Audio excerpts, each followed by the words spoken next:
சொல்லுமா, அவருக்காக ஒரு வல்லமையான ஒரு ஊழியத்தை செய்வதற்கு தான், அவரை உன்னிலிருந்து வெளிப்படுத்துவதற்காக தான் கர்த்தர் என்ன பண்றாருன்னா அபிஷேகம் பண்ணி வைத்திருக்கிறார். ஆமென் சொல்லுமா. அப்படி தலைமையில கை வச்சு சொல்லணும், நான் எதற்கு தெரியுமா இந்த பூமியில் இருக்கிறேன், எதுக்கு தான் என் ஆண்டவர் அபிஷேகம் பண்ணினாரு, அவருக்காக நான் இருப்பதற்காக தான் என் அபிஷேகம் பண்ணினாரு. ஆமென் சொல்லுமா. உன் மேல் இருக்கிற அபிஷேகம் அவருக்குரியது. அந்த அபிஷேகத்தை எக்காரணத்தை கொண்டு என்ன பண்ணிட கூடாது நீங்க. ஆமா, அந்த அபிஷேகத்தை அனல் மூட்டி எழுப்பணுமே தவிர அந்த அபிஷேகத்தில் நீ குறைவுள்ளவனா இருக்க கூடாது. ஆமென் சொல்லுமா. நிறைய உதாரணங்களை காட்டலாம், இருந்தால் இரண்டாவது காரியத்தை பார்க்கலாம். அடுத்து அபிஷேகம் யாருக்காகனா நமக்காக. ஆமென் சொல்லுமா. அது அப்போஸ்தலர் 1:8 சொல்றாரு, பரிசுத்த ஆவி உங்களிடத்தில் வரும் பொழுது நீங்கள் பலனடைவீர்கள். ஆமென் சொல்லுமா. ஒரே ஆவியானவர் தான். இந்த ஒரே ஆவியானவர் எதற்காக அபிஷேகத்தை வைத்திருக்கிறார் சொல்லி பார்க்கிறோம். முதலில் தேவனுக்காக அது. ஆமென் சொல்லுமா. என் மேல் இருக்கக்கூடிய ஆண்டவருடைய அபிஷேகம் அவருக்கு சொந்தம். அது இரண்டாவது சொல்றாரு, பரிசுத்த ஆவி உங்களிடத்தில் வரும்போது நீங்கள் பலன் அடைவீங்க அப்படின்றாரு. ஆமென் சொல்லுமா.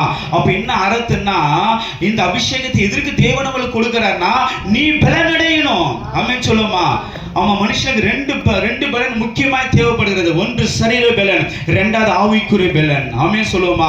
இந்த சரீர பலனை குறித்து காண்டாமிருகத்துக்கு ஒத்த பலன் சொல்றாரு. ஆமென் சொல்லுமா. இது சரீர பலனுக்கு அடையாளமா இருக்கிறது.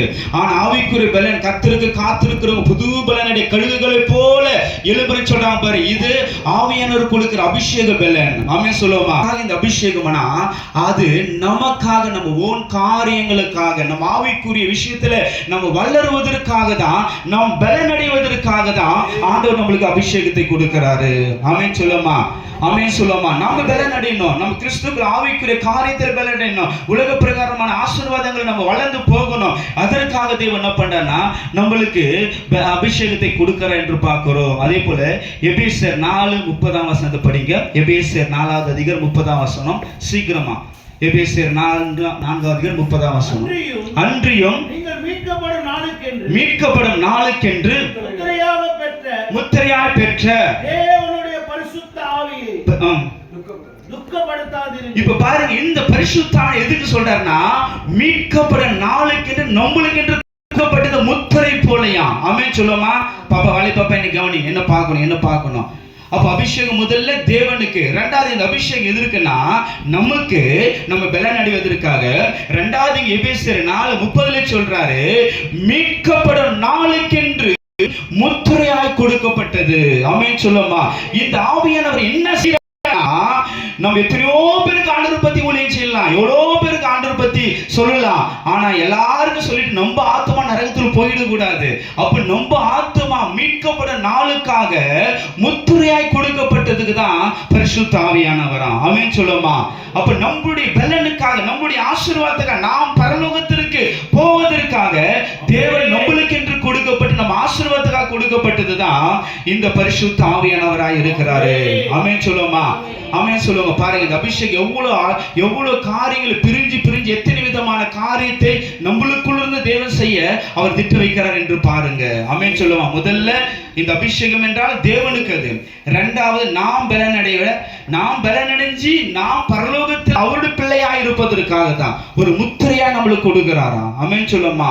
ஆமா, அதே போல பழைய ஏற்பாடு சொல்லும் பொழுது ஜெபிக்கிறவங்கள நெத்தியில் என்ன சொல்றாரு, முத்திரை போடுன்னு தூதனுக்கு சொல்றாரு. ஆனா அதே போல எப்படி நம்ம பாருங்க, நம்ம ரேஷன் கடையெல்லாம் போகிறோம்.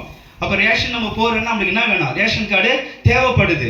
அப்ப அது போலதான் பரலோகத்துக்கு நம்ம போகணும்னா இந்த முத்திரையில் என்றால் எங்க போக முடியாது, பரலோகத்திற்கு போக முடியாது. அப்ப பரலோகத்துக்கு ஒரு முத்திரை நம்மளுக்கு தேவைப்படும். அந்த முத்திரை யாருன்னா பரிசுத்த ஆவியானவர். இவர் இருந்தாதான் நீ பரலோகத்துக்குள்ள நுழைய முடியும், அவருடைய பிள்ளையா நீக்க முடியும். ஆமென் சொல்லுமா. இவர் இல்லை என்றால் நம்ம பரலோகத்துக்கு போக முடியாது. அப்ப எந்த அளவுக்கு இந்த ஆவியானவர் நமக்குள்ள இருந்து பரலோகத்துக்கு நம்ம போவதுக்கு உதவியா இருக்கிறாரு. அப்ப நம்ம பலன் அடைவதற்கு நம்மளுக்கு உதவியாக தேவனால் கொடுக்கப்பட்டவர் தான் இந்த பரிசுத்த ஆவியானவர். ஆமென் சொல்லுமா, ஆமென் சொல்லுமா. இந்த ஆவியானவர் வாஞ்சிக்கணும், தாகமா கேட்கணும். ஆண்டவரே, நீங்க வந்து பலனை கொடுக்கிறவரா இருக்கிறீங்களே, நீங்க வந்து சரீர பலன் எனக்கு கிடைக்கும், நீங்க வந்து ஆவிக்குரிய பலன் கிடைக்கும், நீங்க வந்து வரங்கள் செயல்பட ஆரம்பிக்கும். அப்ப நீங்க எனக்கு வேணும் ஆண்டவரே, எனக்கு உங்களுடைய அபிஷேகத்தை தாங்க ஆண்டவரேன்னு சொல்லி நீங்கள் வேதத்தை நன்றாய் படித்து படித்து நீங்க ஜெபிப்பீங்கன்னா ஆவியானவர் ஊற்றப்படுவார். ஆமென் சொல்லுமா. அதுக்கு மூன்றாவது கடைசியா நான் முடிக்கிறேன். ஆமென் சொல்லுங்க. ஆமென். முதல் அபிஷேகம்னா யாருக்கு? அது யாருக்காக? தேவனுக்காக. இரண்டாவது நம் பலனுக்காக, நமக்காக. மூன்றாவது இந்த அபிஷேகம் யாருக்காக தெரியுமா? மற்றவர்களுக்காக. ஆமென் சொல்லுமா. மற்றவர்களுக்காக. நீங்க எடுத்து வாசிங்க லூக்கா எழுதின சுவிசேஷத்துல 4வது அதிகாரம் எல்லாருக்குமே தெரியும். லூக்கா எழுதின சுவிசேஷம் 4வது அதிகாரம் 18-19 வசனத்தை வாசிங்க. படிங்க. கர்த்தருடைய ஆவியானவர் என் மேல் இருக்கிறார், தரித்திரருக்கு சுவிசேஷத்தை பிரசங்கிக்கும்படி என்னை அபிஷேகம் பண்ணினார். இருதயம் நொறுங்குண்டவர்களை குணமாக்கவும், சிறைப்பட்டவர்களுக்கு விடுதலையும், குருடருக்கு பார்வையையும் பிரசித்தப்படுத்தவும். அப்படியே படிங்க. கர்த்தருடைய அனுக்கிரக வருஷத்தை பிரசித்தப்படுத்தவும் என்னை அனுப்பினார் என்று எழுதியிருக்கிற இடத்தை அவர் கண்டு வாசித்து புஸ்தகத்தை சுருட்டி பணியுடைய போதும். அப்ப கவனிங்க, இயேசு எதற்காக அபிஷேகம் பண்ணப்பட்டார் என்பதை குறித்து ஒரு பெரிய விளக்கத்தை கொடுக்கிறதை பார்க்க முடிகிறது. ஆமென் சொல்லுமா, சொல்லுங்களா.